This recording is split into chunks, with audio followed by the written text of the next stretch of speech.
welcome to my channel. Welcome to another video and welcome to another conversation. I'm so glad to have you here with me. I was thinking, who are we? Who are we as this growing community? What are we about? Itindo yethu kanye kanye. And I realized, Ndobana, we are fellow travelers. We are together in this journey of learning and unlearning, becoming and unbecoming, and we do all the things that we need to do that we may have a better relationship with ourselves and the people that are in our lives. So we're traveling together in this journey. So fellow travelers, I think sounds good. So thank you again for becoming a fellow traveler and joining me on this journey. And if you are new, please join us. Glad Jenny here too by clicking the subscribe button, commenting down below, and sharing this content with someone that you think will find beneficial. Alrighty, yeah, yeah. Okay, so I was thinking during the week, right, about my poetry collection that I spoke about in the previous video. It's titled My Scars Are Now My Beauty Spots, and it's a poetry collection coupled with lessons learned, I suppose, along the journey of my scars becoming my beauty spots, and what the poetry is inspired by and that sort of thing. So it kind of gives you a bit of an insight in the poet and the author's mind, if you get what I'm trying to say. Okay, and that collection I started putting together in 2012. 2012, I had just finished varsity. I was at home in East London and looking for a job. So I was like, let me put this time to good use. Let me be productive and start putting together my poetry collection, which is something that I had always known that I'd like to do at some point and stage in life. And I started putting it together, and while I was in that process, I got a job, and life happened. And you won't believe that I only published that collection like 2020, like just now, right? And it took me all of those years, and of course there were like high productivity times and low productivity times in all of those years. I'd pick it up, I'd put it down, I'd write, I'd forget about it and prioritize other things. I thank God for a partner who just kept on pushing, but now you've got an unfinished project.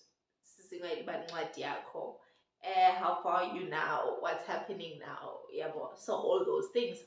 So he was quite instrumental in pushing me and making sure that I eventually publish it. So you can imagine all that time that I spent on it. By the time I got to publishing it, I was done. I was tired, like a closer than like dikiwe, from, because I think also another thing and as is that I was trying to write and edit at the same time. And so I was just like, I've read this book over and over and over and over and over again. Like, I don't want to read it more anymore. I found a company to help me publish it. Shout out to Golden Goose. They helped me publish the book and assigned an editor to me, and the editor said we'll do 3 rounds of editing. So I'll send it to them, they'll look through it, they'll come back to me with their edits, I'll approve or make changes or whatever the case may be. They'll take it back again and get it back and forth 3 times. So I was like, yo, a whole 3 rounds, like how am I gonna survive this?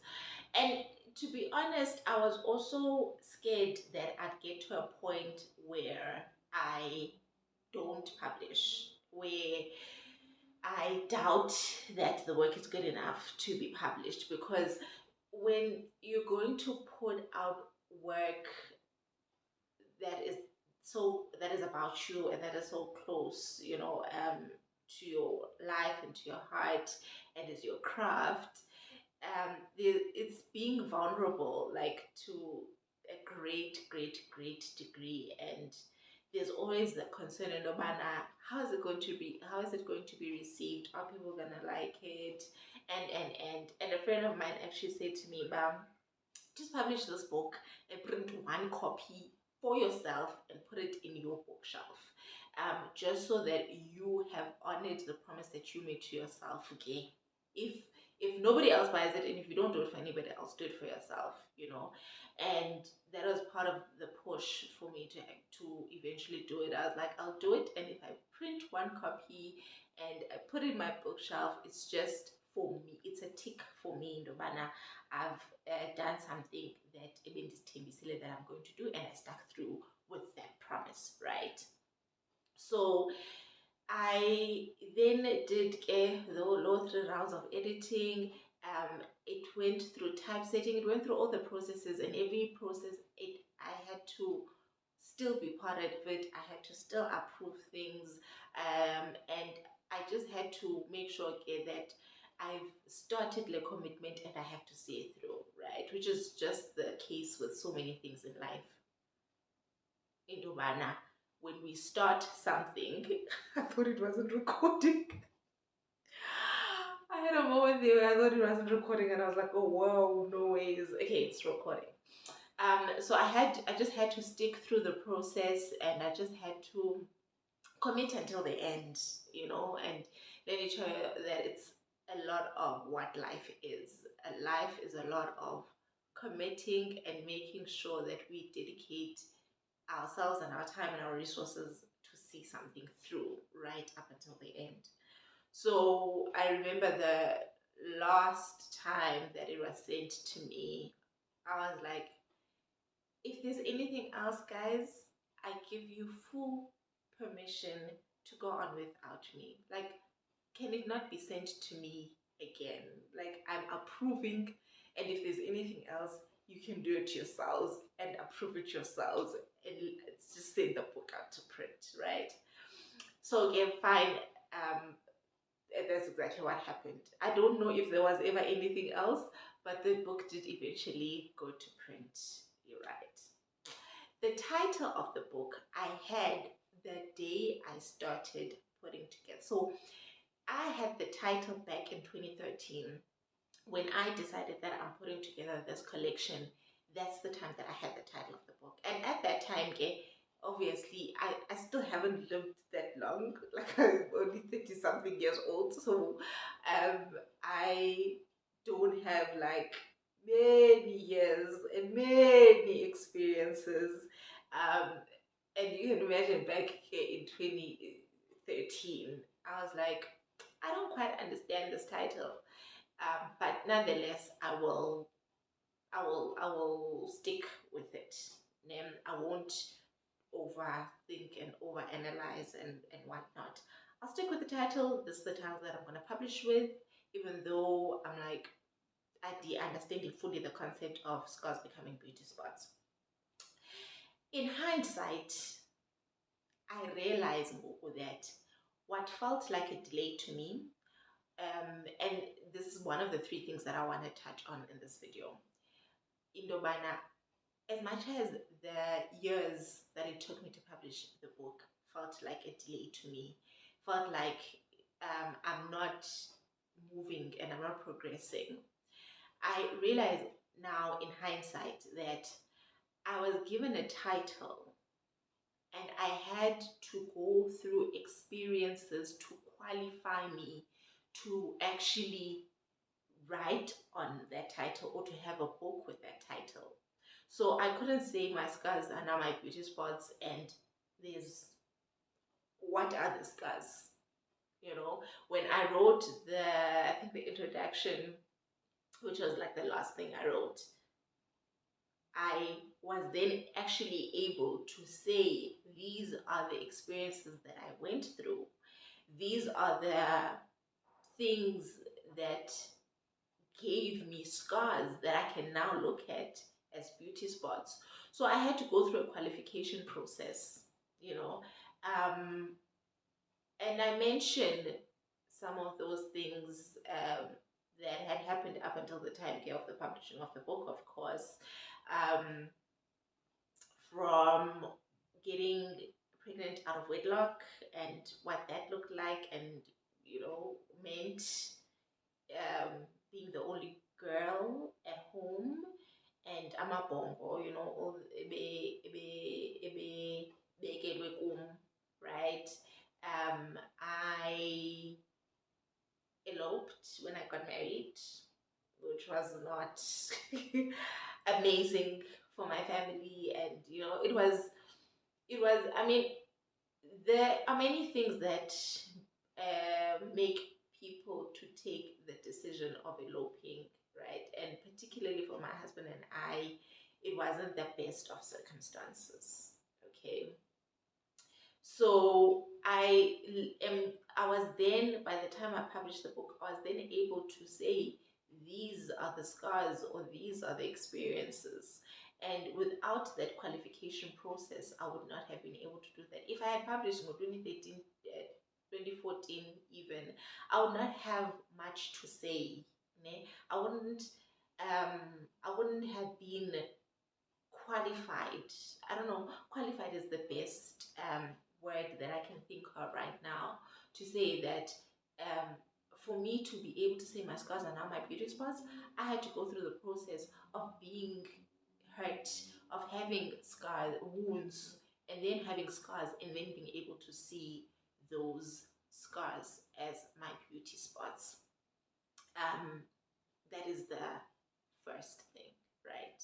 And then the second thing that I want to touch on is that I know most of the time when we share our experiences and when we talk about the things that we've been through, we do that so that we are able to help other people who may be going through the same or similar experiences. We want them to be able to see themselves in our stories, and the fact that we have survived, that they know that they can survive, that they know that they will come out stronger and come out victorious and come out on the other side. But there's something dangerous about us speaking about our experiences if we have not gotten to a place of acceptance in terms of what happened, if we have not gotten to a place of some degree of healing, right? So I could not have published the book without going through the experiences, yes, but also going through a process of accepting the things that have happened and going through a process of healing into kwezi zinto zenzekileyo, right? So that I don't speak from a place of not being healed, a place where I'm still bleeding. Because what's going to happen then is that I'm going to go out there, and while I have a good intention to help people, I actually go out there and I bleed on them. I actually go out there and I make things worse for them, without getting to a point of having clarity and understanding of what has happened to you, without having a shift in perspective. Our eyes zisagcwele zinyembezi, our eyes being full of tears, us still being feeling highly betrayed, us still feeling bitter, and going out and speaking about that experience, and we saying that we want to help other people, we may actually end up doing more damage to those people because we ourselves are not clear. We ourselves are not sure. We ourselves don't quite understand, you know. So the second thing that I'm bringing across is just the consideration in Dokbana. Allow the healing process before you can go out and say you want to help another person with your story. Allow yourself time to be helped now, because you can't help. You can't help. You can't help if you need help. You can't be to someone else what you haven't been to yourself. Our ability to hold up space for other people comes from us being able to hold up space for ourselves, right? To fully be able to help another person, you need to have been helped yourself. Right? To fully help omnye umuntu, you just need to be in a place where you have received help yourself. So I did a first aid course training some time ago, and the first thing that you're taught there is that first make sure that you are safe, then you can go out and help another person, right? And then the third thing that I wanted to bring across is that we be patient with ourselves in our healing time, that we don't rush ourselves for the sake of just being able to be there for other people or being able to be there for somebody else. Don't rush right kwakho because you are under pressure. Don't put yourself under pressure, and don't allow other people to put yourself under the pressure of being fine and being okay. Don't try to be in a place where you're like, I need to quickly. You don't need to quickly. We are not in a race. We're in a lifelong journey of becoming. And so there's no finish line that we quickly have to get to for abanye abantu, you know. For us to be able to be there for other people, there needs to be a you, a healthy you, a healed you, a filled to the brim you, because being there for other people, I've learned, takes out so much out of us.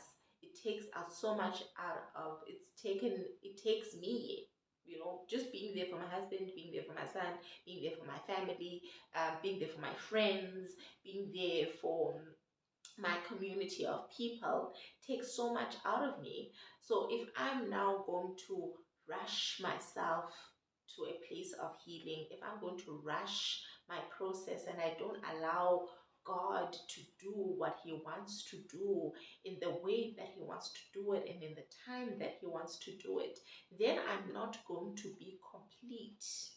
And I'm going to find myself getting weary quickly. I'm going to find myself getting irritable quickly. I'm going to find myself judging and blaming the people that I am there to serve and the people that I'm there to be there for, right? I'm going to find myself judging those people as though they are trying to get too much out of me. Yes, of course, there are those cases of people that take us for granted and of people that don't appreciate us and people that use us, right? There are those cases, and that's not what I'm talking about. What I'm talking about is a case where you've rushed yourself to to be healed, to be okay, to be fine. You know, when you there's a saying eti xa usenza into ukuthi udlulise usana kunina, you know, you're just passing along, you're just doing something just for the sake of doing it, and you're not actually present and you're not actually fully in it. And the only way that we can fully get out of a season, what we need to get out of that season is by us being fully present in it. And that healing time, that's why I'm saying that that healing time is important and that processing time is important, because every season that we are in is beneficial for the next season that we're going to. So I like to look at life as seasons: summer, autumn, winter, spring. And those are the seasons that we've got. We weather, right? But in our lives, there's different seasons as well. And so if you're in a season of pouring into yourself, a season of taking care of yourself, be in that season fully. So that when the next season, your season of pouring out comes, you don't feel like people are demanding you. You don't feel like you don't have the capacity. You don't feel like people don't understand, because then that's what happens in cases where um, the people, when we are in a particular season and that season is demanding out of us whatever it's demanding, then we feel like we are not capacitated. And that is because in the previous seasons or season, when you were being prepared, you were not fully in it. Instead, in that season, you were rushing to come out. There's a saying that the what you currently have now and the season that you're in now, it's what you've been praying for. So it's essentially an answered prayer. And it's so difficult to recognize that when that season is tough. It's so difficult to recognize that when that season is not easy. It's so difficult to recognize, no, but I prayed for this. I'm currently in a season where I was like already rushing for the next one, and I was saying, God, take me to my next season. Lord, what's next? What's happening? Why does it seem like things are slow? Why does it seem? And dilibele, I've forgotten that this season that I'm currently in is an answered prayer. There's a time that I was asking for God for things to slow down. I was asking God for stillness and quietness. I was asking God for time to be able to be with my family. I was asking for these things. Now they are here. I'm like, "Hayibo, kutheni kuthule? Hayibo, kutheni?" And I'm questioning the season instead of being grateful for the season. And come the time that it's busy, I'm going to be thinking about these days. I'm going to be thinking about this time. So I've actually really had to be intentional about um, being grateful and being present where I am, and understanding that this season is preparing me for the next season. There are things that I hear now that won't have space in my next season. So I need to make sure that I take my time in this season, and I allow God to do what He needs to do, and I do what I had said I want to do when I was praying for this time, right? And so then when the next season comes, I know in Dobana, I can receive it fully and wholly, because I understand that I've been prepared for it, and I've been given the time, and I've been given the rest. And so when things start picking up, I don't complain. I think that's another thing that leads us to complaining at times about certain things, not realizing that we had been in a season that was preparing us for it, but because we weren't fully in that season, and then we feel like there's something lacking and there's something more that we need. But in actual fact, we just need to be grateful for where we are and what we have, because there is something that is here in this season that is part of what you had actually prayed for in a different season, and you really wanted it, and you have it. No matter to what extent you have it, no matter how it actually came about, it may have come about in a way in a way that you weren't expecting for it to come. But the reality is that the season is here. The reality is that your answered prayer, your answer, umthandazo wakho is here. And so you need to be grateful, because what we are grateful for is what increases and expands in our life. And that then when we are, because gratitude is part of being faithful to what we have been given. And so when we are faithful with a little, then we are able to be given much, and we are able to be given more. And in closing off this conversation today, I just want to highlight a scripture that's in James chapter 1 verse 4, which speaks about patience doing its complete work in us. And yeah, let's allow patience and perseverance to do its complete work in us. Thank you for joining me once again. Please don't forget to subscribe to this channel and join us as fellow travelers as we journey life together and as we become better versions of ourselves, and as we make sure that we have great relationship, yes, with ourselves and also with the people that are in our lives. I hope you have a lovely, lovely, lovely weekend, and till the next video next week. Bye.